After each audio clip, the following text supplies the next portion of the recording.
20. septembar 1870. Italijanski kralj Vittorio Emanuele II ponosno ulazi u Rim da uskoro i premešta svoju prestonicu. Tako će nakon viševekovne podeljenosti i međusobnog ratovanja konačno završiti ujedinjenje italijanskog naroda u jednu moćnu kraljevinu, Italiju. Ček polako, kako sad ujedinjenje? Zar nije Italija bila oduvek jedna država? Nikako. Znam da je teško zamisliti, ali uprkos tome što će ova država poprilično začiniti istoriju 20. veka. Sve do druge polovine 1800-ih, ona je i dalje bila podeljena na brdo malih država i gradova država. Zapravo, ona je bila rascepkana duže od 1000 godina, tako da biće potrebno uložiti ogroman napor da se sve to stopi u jednu državu. A potom je sve to objasniti u jednom videu. Zato obavezno subscribe jer je samo pola vas to uradilo, a dobijete bukvalno najkvalitetniji sadržaj u Srbiji i šire. I to potpuno besplatno. Vozi!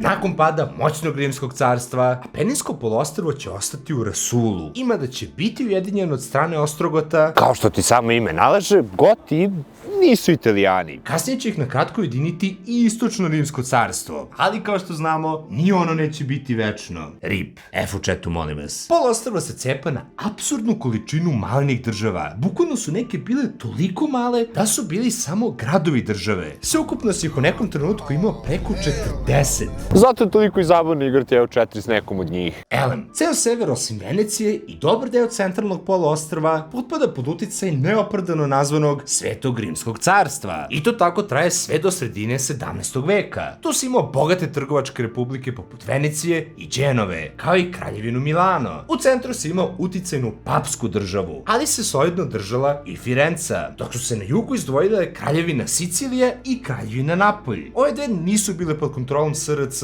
ali su zato bile dugo pod kontrolom Aragona, zatim Španaca i Austrijanaca. Svi ostali pokušaj država su bile marionete SRC, Austrije, Francuske ili Španije. Jednostavno, bili su toliko rascepkani da nisu mogli da se odbrane od uticaja jačih sila. Toliko su bili razjedinjeni da u početku stanovnici tih gradova nisu sebe toliko smatrali Italijanima, već Venecijancima, Đenovcima, Torincima, Napuljcima itd. itd. Gradovi su imali svoje posebne kulture i dijalekte koji su ponekad bili toliko različiti da im je međusobno bilo teško da se razumeju. I uprkos tome što će se Italija uskoro kulturološki i ekonomski preporoditi tokom renesanse, državice su i dalje bile nezainteresovane za ujedinjenje, te ostaju male i slabe, što naravno znači da su uvek bile free real estate za njihove oportunističke komšije, tako da su i tokom ovog perioda bile prostor na kome su se velike sile borile za prevlast.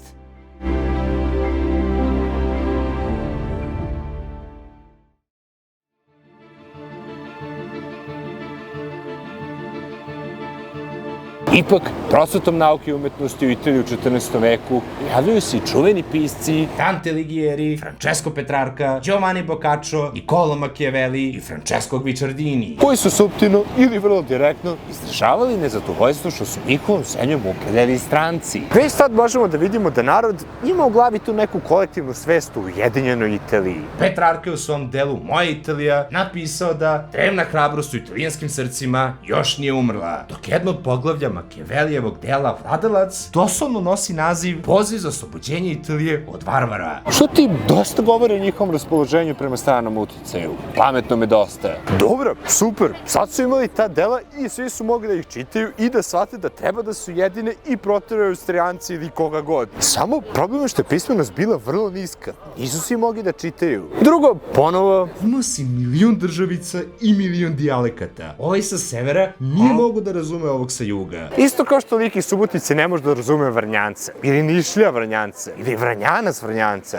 Ali to nije bio toliki problem. Jer dela ove petorice, gospode, nisu bila pisana na latinskom, već na firentinskom dijalektu. I zašto se ovo bilo toliko bitno? Pa, sva ova dela su bila izuzetno popularna. Zahvaljujući tome, popularnost firentinskog dijalekta je eksplodirala. Zato će upravo firentinski postati dijalekt kojim će svi međusobno početi da se sporazumevaju. Zapravo, firentinski će biti ključan u definisanju italijanskog jezika tokom 19. veka. Dakle, definitivno može da kaže da su ova petorica izuzetno doprinela stvaranju italijanske nacije. Samo će biti potrebno još nekoliko vekova da se sve to formalizuje. Doduše, u 19. veku i dalje pismenost u Italiji bila na imaginarnom nivou, tako da se narod i dalje koristio i lokalnim dijalektima. Danas se, uprkos tome što je problem nepismenosti prevaziđen, čak 25% Italijana i dalje služe regionalnim dijalektima jer su ponosni na svoju bogatu lokalnu istoriju, tradiciju i običaje. Nazad u 19. veku bilo je vrlo teško širiti ideju ujedinjenja Italije, jer bi te Austrija vrlo rado ujedinila sa zatorskom ćelijom. Ipak, postoje način kako su Italijani mogli bolje da prikriju svoje aktivnosti. Putem Surfshark VPN-a. Kakav prelaz, kakav PhD za marketing. Surfshark VPN je tu da bolje štiti tvoju privatnost tako što zamaskira sve što radiš na internetu i menja tvoju IP adresu. Odnosno, u svakom trenutku možeš da se virtualno prebaciš u preko 100 država. Što takođe znači da sada možeš da pristupiš stvarima koje nisu dostupne u tvojoj zemlji. Serije, videi i ono što najviše volim, niže cene hotela i letova. Surfshark radi na neograničenom broju uređaja i to sa samo jednom pretplatom. I sve ovo možeš da testiraš 30 dana potpuno besplatno, ako ti se ne svidi, oni ti vrate novac. Već ako odeš na link u opisu ili komentaru surfshark.com/temet, dobijaš 4 meseca bonus potpuno besplatno. Obezbedi se i podrži rad kanala. Nazad na video koji sam odlučio da završim tek posle 2 godine.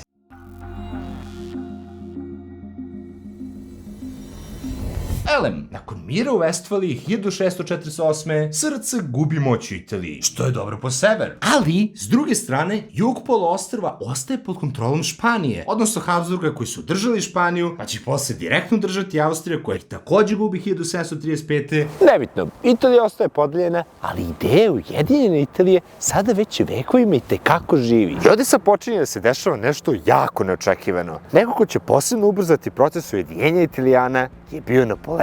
Ovaj general Prosečne visine za svoje vreme je podisio setting za EU4 na very easy i odlučio da vidi dokle može da dobaci dok ne okrene ceo svet protiv sebe. I on zapravo ujedinjuje Italiju, doduše pod francuskom kontrolom. I on se sad tu malo igra. Na severozapadu stvara neke marionetice i to republike. Posle će neke od tih anektirati, dok će od severoistočne Italije velikodušno napraviti kraljevinu Italiju, gde će za kralja postaviti sebe. Rim će potpuno anektirati, a na jugu će skockati kraljevinu Napolj, gde će za vladara postaviti svoga brata. Tako da, tehnički, Napoleon jeste ujedinio Italiju. I to je to. Like, share i subscribe, dobri ljudi. Vidimo se uskoro. Pozdrav. Nikako. Ali svojim potezima Napoleon je zaista izuzetno doprineo ujedinjenju Apeninskog poluostrva. Prvo. 1806. je rasturio Sveto rimsko carstvo. Drugo. Doneo Italiji nove ideje, moderne ideje, ideje slobode, jednakosti, osjećaja nacionalne svesti i potrebe za samopredeljenjem. Ukinut je i feudalni poredak. I skoro svuda je zaživeo francuski republikanizam. Samo zanemarimo to što se Napoleon proglasio za cara. I sudstvo je bilo upgradeovano. Tako da sada, makar u teoriji, niko nije bio iznad zakona. Dobio si lepo i vladu, čija uloga je bila da određuje koji projekti će najviše doprineti celoj državi i onda je lepo usmeravala kintu u te projekte. Dakle, nema više da bogata elita gradi šta hoće, gde hoće,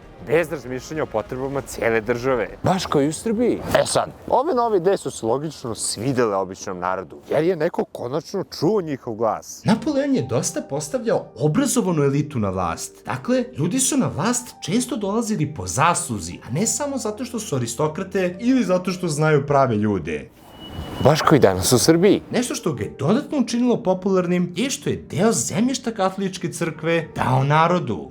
I by the way, Prva italijanska trobojka se pojavljuje među italijanskim jakobincima već 1789. A jedna italijanska državica, doduše francuska marioneta, je primenjao još od 1797. Elem, sve ove uticalo na jačanje italijanske nacionalne svesti kod običnog naroda. Ali, osim nacionalizma, republikanizam je takođe postao izuzetno popularan kod običnog naroda. Glas tog običnog naroda je sada konačno nešto vredeo i mnogi su zbog toga bili za uspostavljanje nekog parlamenta koji bi ih predstavljao. Dakle, nisu više hteli apsolutističku monarhiju gde kralj sam odlučuje šta će da radi. Neki su čak išli korak dalje, hteli su da totalno zbace monarhiju i da postanu republike. I vrlo brzo će imati priliku se oprobaju u tome. Naime, vrlo promišljen pokušaj Napoleona da se sukobi sa Rusima i njihovim najjačim oružjem, zimom, se katastrofalno završio po njega. Te nakon Bečkog kongresa 1815. Napoleon biva penzionisan. Francuske granice su se vratile u realnost, a samim tim i granice u Italiji su se vratile u svoje prvobitno bućkurišno stanje. Zapravo, Austrija je sada direktno kontrolisala severoistok, dok su joj Parma, Modena i Toskana bile marionete. Takođe, najmnogoljudnija država na poluostrvu, nazvana kraljevina dve Sicilije, uprkos tome što postoji samo jedna Sicilija, se vratila pod kontrolu dinastije Bourboni. Svuda su srušene republike i ponovo uspostavljene apsolutističke monarhije. Jej! I čak je italijanska trobojka bila zabranjena. Austrijski kancelar Clemens von Metternich će vrlo kučevito izjaviti da je Italija samo geografski izraz bez ikakvog političkog značaja. Siguran sam da mu se to neće obiti u glavu. Ima da su Italijani sada opet bili rascepkani na milion delova, Napoleonove ideje kao i ideja zajedničke države su i tekako bili živi.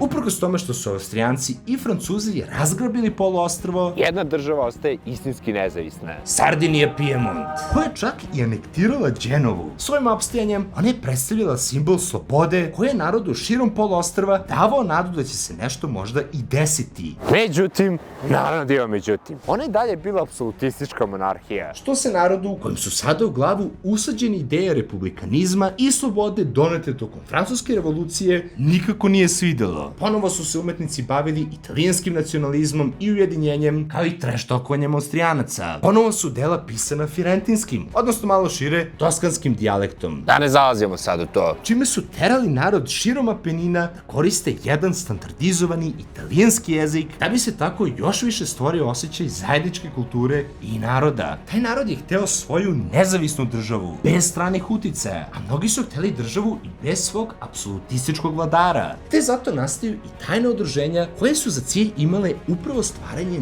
nezavisne Italije. Doduše, naravno, imaće različite ideje oko uređenja države, ali doćemo i do toga. Najbitniji od tih udruženja su bili Karbonari. Nastali na jugu Italije, njihov eksplozivni rast popularnosti im je omogućio da se brzo prošire čitavim poluostrvom. Istovremeno, i sama elita koja je podržavala ujedinjenje nije mogla da se sastavi oko toga da li bi ta potencijalna Italija trebalo da bude ustavna monarhija, znači monarhija da bi moć kralja bila ograničena, ili bi čak možda trebalo i da bude republika. Doduše, ovo drugo bi već sada bio radikalan potez, ali manje više su se svi slagali da treba da postoji neki ustav. Svakako, nezadovoljstvo naglo raste. Te zato već 1820-ih izbija niz revolucija, i to ne samo u Italiji, već i u Španiji, Portugaliji, Rusiji itd. I to s ciljem da se makar uvede neki ustav koji bi ograničio moć vladara. Karbonari pokreću dve anti-austrijske, ali i pro-ustavne revolucije u Napolju i Sardiniji Piemont, koje su zapravo bile uspešne sve dok lokalni kraljevi nisu zatražili pomoć najvećeg prijatelja kojeg su imali,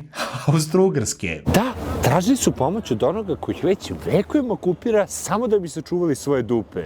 Patriotizam. Ipak, svako gušenje revolucija i protesta bi samo dodatno rasponsalo nezadovoljan narod, tako da su Karbonari postajali samo popularniji. Njime, hvala Bogu, bilo jasno da je jedini način kako će da se odbrane od stranih uticaja da su jedini. Zato se javlja taj osjećaj vaskrsenja Italije, preporoda, zbog čega ovaj pokret ujedinjenja dobija naziv Risorgimento.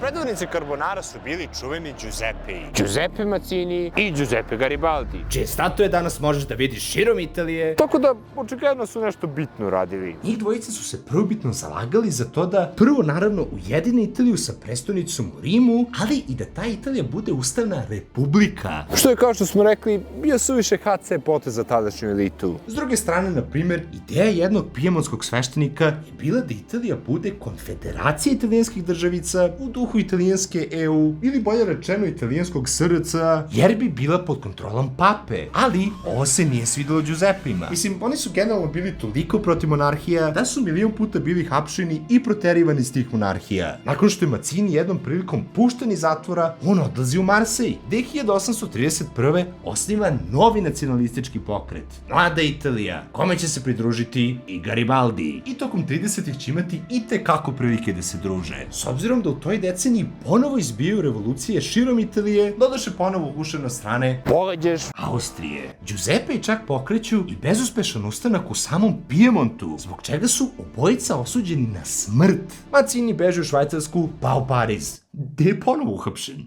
Pa onda odlazi u London, dok Garibaldi beži u Južnu Ameriku, što je posebno bitno, jer će tamo naučiti strategiju gerilske borbe, što je nešto što je bilo totalno strano Evropljanima. nazad u Italiji, mnogima ideja ujedinjenja i dalje delovala kao san. Poluostrvo je bilo podeljeno na 8 država sa različitim državnim uređenjima, pravima, tradicijama, pa i tim dijalektima i dalje. I bili su ili pod direktnom kontrolom ili makar pod uticajem stranih sila. Ipak, taj san slobodnog i ujedinjenog italijanskog naroda nije mogao da zamre. Ljudima se smučilo mešanje Austrije, Francuske, Španije, koga god. Svi su hteli jaku, nezavisnu državu, što se i vidi u delima Vittorio Alfierija, Francesca La Monaca, Nicola Tomazea i Alessandra Manzonija, koji su podgrevali italijanski nacionalizam i ujedinjavali narod u toj želji za slobodom. Tako da, idemo sad opet.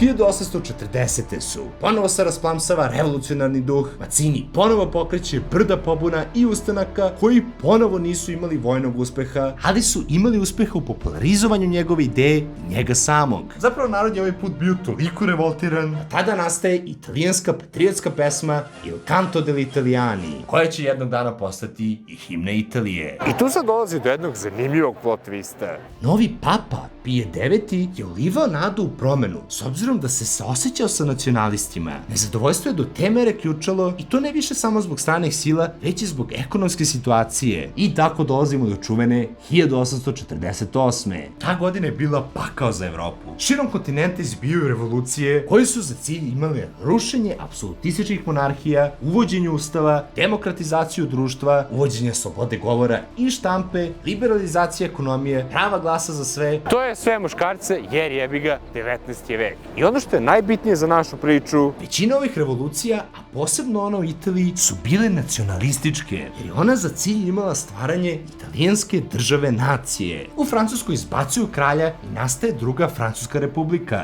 U nemačkim državama isto tutnji nacionalistički revolti koji će kasnije dovesti do ujedinjenja Nemačke. to ćemo isto jednom prilikom raditi kad donirate dovoljno kinte i skupim pare da odem tamo i snimim to. Ali, ono što se Italijanima najviše svidelo je što je u etnički šarenolikoj Austriji izbilo toliko sranje da Beč više nije mogao samo da se bavi Italijanima. Plus je palfon Metternih, što kapiram da im nije baš smetalo. I tu sad oni malo kreću da trole Austrijance u Lombardiji. Kako? Pa, Lombardija ti je ono giga bogat region od uvek bio. I onda su Italijani odlučili da umanje prihode Beča tako što su prestali da kupuju cigare i lutriju, na što je inače postojao dobar porez. tako da, eto ti još jedan dobar razlog da batališ pljugi i kladionicu. Da bi izbacio okupatora. Kladionice ga mrze. Gledajte kako je ovaj youtuber u jednom mahu uništio biznis Big Tobaku i kladionicama. Elem, stvarno počinje i ozbiljno sranje po Italiji. Na Siciliji i u Napolju izbiju revolucije. Sicilija proglašava nezavisnost i to u vidu kraljevine, doduše ona traje samo godinu dana, dok ih Burboni nisu pregazili. U Toskani zapravo uspeva revolucija i oni čak dobijaju ustav. Kralj Pijemonta, Carlo Albert, takođe daje svom narodu ustav te godine. Čak i papa Pije IX dodeljuje ustav papskoj državi, što je zaista bilo iznenađujuće, s obzirom da se njegovi prethodnici izuzetno protivili tome.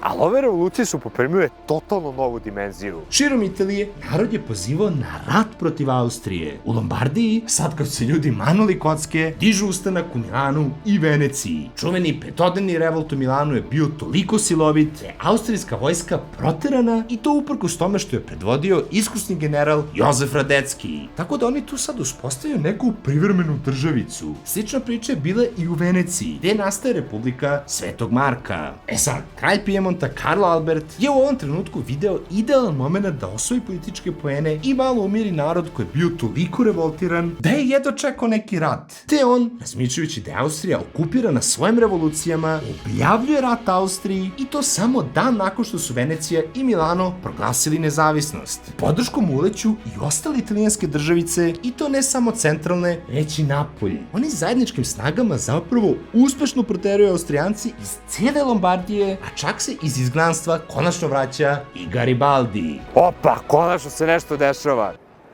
Ne baš. Papa Pije IX nije hteo baš toliko da ratuje protiv takođe katoličke Austrije. Zato Garibaldi i Macini ulaze u Rim, zauzimaju vlast i proglašavaju Rimsku republiku, dok papa beži iz države. Mada mu je Macini po novom ustavu garantovao poziciju poglavara katoličke crkve. Takođe garantovao i slobodu religije i besplatno obrazovanje za sve. Okej, znači sada se konačno nešto dešava.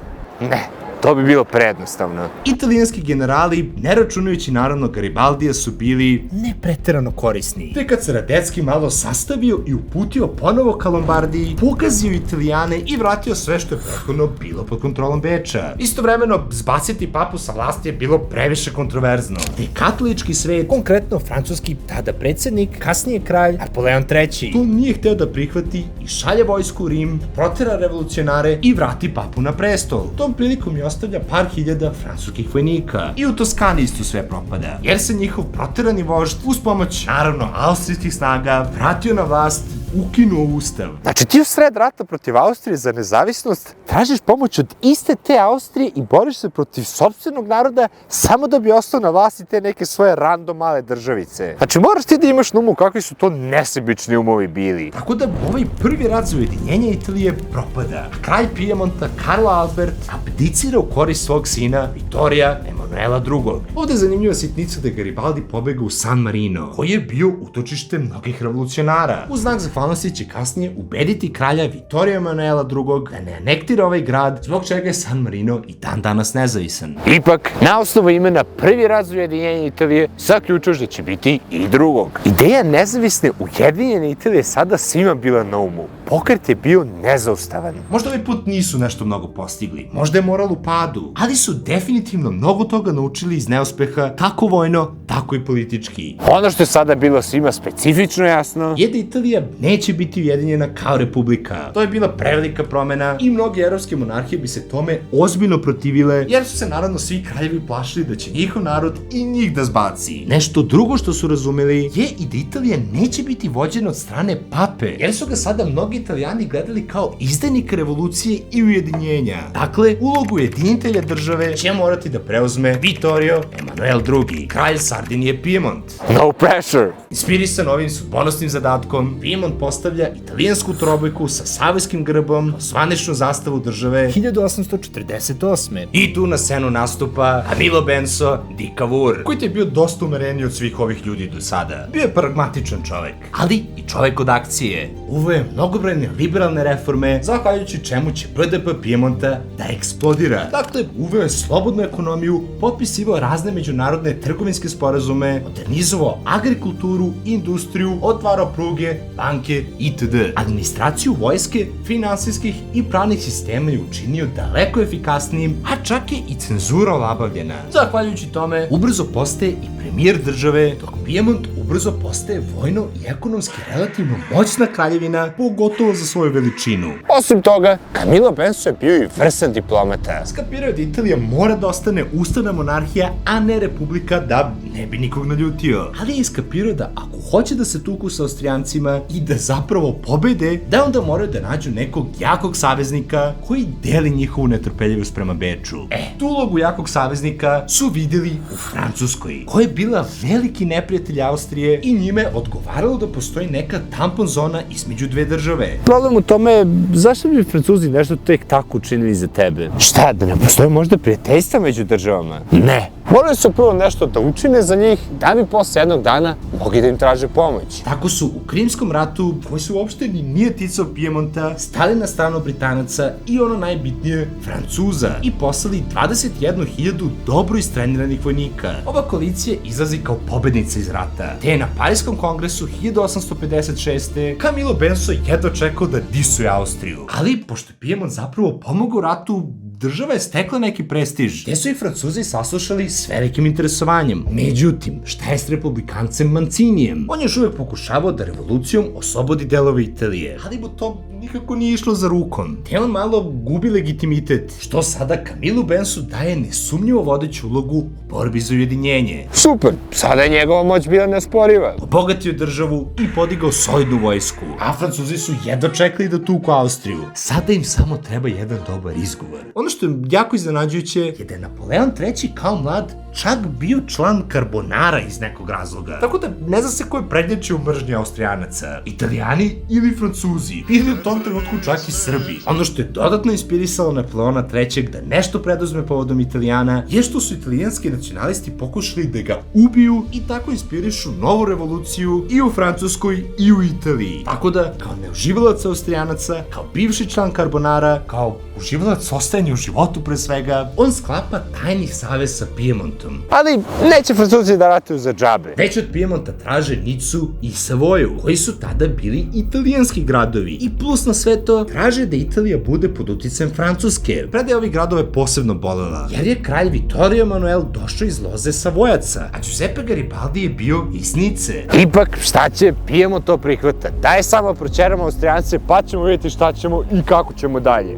Ali, posle tu je jedan problem. Francuzi nisu hteli da uđu u rat ako Pijemont direktno napadne Austriju, već samo ako je defanzivan rat. Da ne ispane kao da su agresori. Tako da, bilo je tu sad malo potrebno lukavstva. Pijemont namerno odpočinje ozbiljnu mobilizaciju i raspoređuje vojsku duž granice sa Austrijom. Austriju ovo čini vrlo anksioznom, te objavio rat misleći da će to lagano da reši. Ona u aprilu 1859. šalje oko 150.000 vojnika na Pijemontovih 70.000. Zapravo, baš je bilo problematično, zato što su austrijske snage stigle skoro do glavnog grada Pijemonta, Torina. Međutim, austrijske vojskovođe su na svoje pozicije dolazili zahvaljujući vezama i ugledu, a ne zahvaljujući svom vojnom skilu, što nije važilo za Pijemonsku vojsku. Da ne pominjem Garibaldija, koji je svojim geretskim taktikama totalno zbunio protivnika. Ipak, ubrzo Italijanima u pomoć stiže francuska armija, te oni zajedno odnose ogromne pobjede kod Magente i Solferina. Istovremeno, Garibaldi vršio po severu Lombardije, te isto odnosi nekoliko pobjeda. I sad sve ovo izgleda jako obećavajuće. Ali, Napoleon III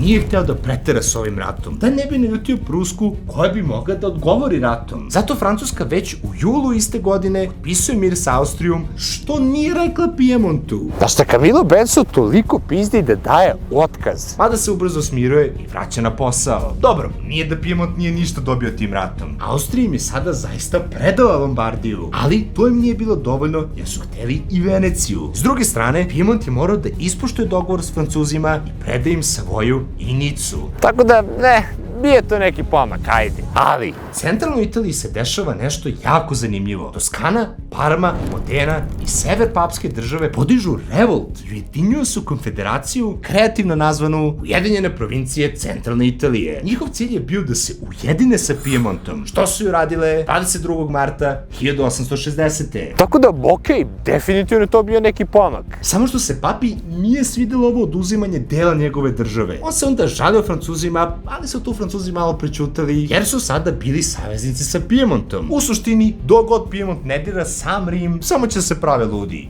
Dobro, sad je proleće 1860. a Italija izgleda ovako. Imaš znatno ojačan Pijemont, imaš austrijsku Veneciju, imaš osabljenu papsku državu, kraljevinu dveju Sicilija i naravno San Marino. Inače, Francuska nije uspela da uspostavi uticaj nad Pijemontom, zato što je jednostavno bilo previše ratobornog italijanskog naroda širom poluostrva, kojeg je zaista bilo teško kontrolisati. Tako da, sada je samo bila poenta da se pametno igra, da se strpljivo čeka neka dobra prilika i do ujedinjenja će sigurno doći. Međutim, Garibaldi je bio suviše revoltiran što je njegov rodni grad pripao Francuskoj, te on sada pokušava da okupi podršku i nekako vrati tu teritoriju. Camilo Benso je smatrao da bi ovaj potez bio katastrofalan, jer sad kad imaš saveznika koji će ti pomoći da oslobodiš 90% svojih teritorija, ti napadaš tog saveznika zbog samo jednog grada. Camilo Benso se plaši plašio da će zbog Garibaldijeve popularnosti ovaj zaista i okupiti dovoljno ljudi i napraviti neko stanje u Nici. Zato ga Camillo pametno ubeđuje da ide i izbaci taj bes na Siciliji, da će svojim vojnim skillom i popularnošću osloboditi jug Italije milom ili silom. Garibaldi to prihvata. Pre svega je bio izuzetan patriota. Uprkos tome što je bio republikanac, pre svega je bio lojalan ideji ujedinjenja Italije, te je bio voljan da za tu ideju i pogine ako treba, čak i ako bi zemlja bila kraljevina. Što ti dosta govori o njemu? Međutim, kao i uvek, ni ovaj poduhvat neće biti jednostavan. Kraljevina dve Sicilije je bila najveća na poluostrvu. Imala je najviše stanovnika i prema nekim izvorima vojsku koja je brojala oko 100.000 boraca. Garibaldi je sa druge strane imao 1000. Ipak, kraljevina dve Sicilije je bila u ozbiljnom problemu. Njen prethodni kralj, kralj Ferdinand broj 2, je bio tiranin koji je surovo ugušio na ustanke 1848. i zaveo jaku cenzuru. Tako da ti kad zavedeš cenzuru i gušiš ustanke, to ne znači da će se narod smiriti, već baš naprotiv. Narod je jedva čekao priliku da ga zbaci. Mislim, lik je tokom vraćanja one nezavisne Sicilije bombardovao grad Mesinu. Dakle, svoj grad koji je hteo da oslobodi i to ga je bombardovao do te mere da je dobio nadimak kralj bomba. Tako da misli ti jasno kako je narod imao mišljenje o njemu. E sad, on jeste umro, ali ni njegov sin Francis broj 2 nije bio nešto preterano voljen. Plus je, mislim, ujedinjenje Italije sad bilo toliko popularno da on više nije imao poverenja ni u svoju vojsku, a kamoli u narod. Pohod Garibaldijevih 1000 ili ti pohod crvenog košuljaša, jer su nosili crvene košulje, jel te, počinju noći između 5. i 6. maja 1860. kada on sa svojih tačno 1089 volontera kreće ka Siciliji. I bilo mu je lagano da ređa pobedu za pobedom, jer je već imao ogromnu podršku naroda. I kako je on ređao te pobede, sve više ljudi je volontiralo da se bori za njega. Tako da je bilo samo sve lakše da oslobađa naredne gradove. Bukvalno snowball efekat. Ono što mu je dodatno pomoglo je mešanje Britanaca. Naime, London je hteo prijateljski nastrojenu vladu Italije, gde bi oni mogli da smeste deo svoje mornarice. Zašto baš tu? Pa zato što je to bilo relativno blizu Suetskog kanala, koji su gradili upravo u tom trenutku. Te im je odatle bilo lakše da čuvaju svoje interese od ostalih svetskih sila. Oni ih nisu vojno podržali, ali jesu finansijski. Također su dosta kinte koristili i da podmite sicilijanske oficire da odustanu od borbe. Ako bi neko ipak odlučio da odbije mito, morao da se suprotstavi legendarnom Garibaldiju, koji je u narodu bio viđen kao plemeniti borac za ujedinjenje Italije. Tako da bi te ceo narod mrzeo i gledao kao izdajnika. Suvišno reći da su se to proleće mnogi obogatili. Garibaldi sada prelazi i na kopneni deo Italije i za par meseci oslobađa i njihov glavni grad, Napolj. Sam kralj dveju Sicilija se nije predao i oko sebe okuplja brda vojnika. Tu je Garibaldiju već trebala pomoć Pijemonta. Ali pogledaj sad ovu kartu. Pijemont i dve Sicilije dalje razdvaja papska država. Da bi Garibaldiju stigla pomoć, ili će morati da prebace vojsku svojom imaginarnom mornaricom, ili će morati da prođu kroz papsku državu. Obe opcije su bile manje od optimalnih. Pa naravno nije hteo da dozvoli da kroz njegovu zemlju prođe vojska države koja je jedva čekala da je proguta. Francuzi su i dalje držali nekoliko hiljada vojnika u papskoj državi, a dosta katolika širom sveta su čak i bili voljni da volontiraju da brane Rim u slučaju da Pijemontu padne nešto na pamet. S druge strane, Camillo Benso se malo i plašio da Garibaldi ne ojača previše, te je morao nešto hitno da preduzme. Zato predlaže Francuzima da Pijemontu dozvole da zauzmu deo papske države i spoje se sa jugom ako obećaju da neće dirati svu nekretninu koja pripada katoličkoj crkvi. To im je nekako uspelo. I tako, kralj Vittorio Emanuel II prolazi kroz centralnu Italiju sa severa i svečano se susreće sa Garibaldijem sa juga. Garibaldi mu tom prilikom predaje sve teritorije koje je oslobodio. Ponovo, uprkos tome što nije bio ljubitelj monarhije. Tako da, Camillo Benso nije imao čega da se plaši, jer je Garibaldi zaista imao mnogo viši cilj. Pijemontske snage će do februara 1861. zauzeti Gaetu i time okončati postojanje kraljevine dve Sicilije. E sad, da pogledamo kartu opet.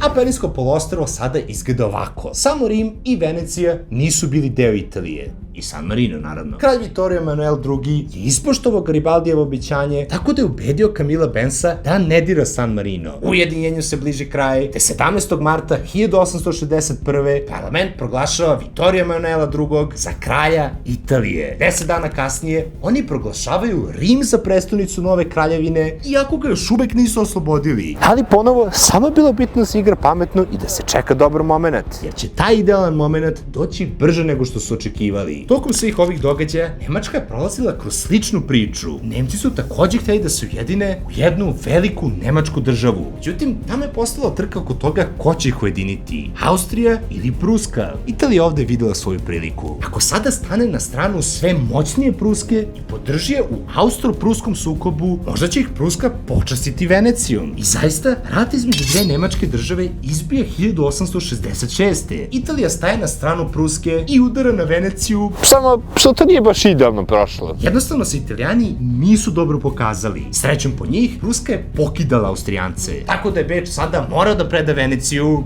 Francuskoj, jer su smatrali da Italija ne zaslužuje. Vrlo zrelo. Svakako, Francuzi predaju Veneciju Italiji, ali samo pod uslovom da Italijani potvrde da sigurno više nikada neće tražiti Savoju i Nicu nazad. Gledajući tebe, Garibaldi. Dobro, sad nam ostaje samo Rim. Ponovo, samo ako se igra pametno i strpljivo, Garibaldi napada Rim. Srećom, tome se protivila i sama Italija i tako izbjegla međunarodni incident. Ipak, priliku da zapravo vrate večiti grad će dobiti već 1870.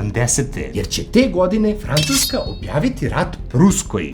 Ta ideja možda nije baš bila najpromišljenija. Jer je pruska armija tada bila verovatno i najkvalitetnija na svetu. Tako da su ih Nemci pregazili za samo 6 meseci. I upravo dok su ih gazili, Napoleon III mora da povlači vojsku iz Rima kako bi dobio pojačanje kojim bi branio otadžbinu. O ne, ko će da čuva Rim? Nadam se da se ništa loše neće desiti. Francuska je preokupirana, Austrija se oporavlja od prethodnog rata i unutrašnjih nestabilnosti, Rim je bukvalno free real estate. Kralj Emanuel II šalje papi pismo da se mirno preda. Papa to odbija. Kralj zatim šalje 50.000 vojnika koji su se namerno vukli ka Rimu da bi se papa predao. Papa se i dalje nije predao. Mislim, moraš da razumeš da nijedan katolički kralj ne želi da bude odgovoran za papinu smrt. I u Rim zapravo stiže oko 13.000 volontera iz sveta, tako da sad već nestrpljiva italijanska vojska odlučuje da probija rimske zidine, ali tako da napravi što manju štetu. Papa je naravno bio svestan da je ovo bitka koju neće dobiti, tako da odlučuje da preda Rim. A i naravno većina naroda već htjela da su jedini, sve ih osmorilo. Na kraju je navodno samo 200 Rimljana stalo uz papu. Tako da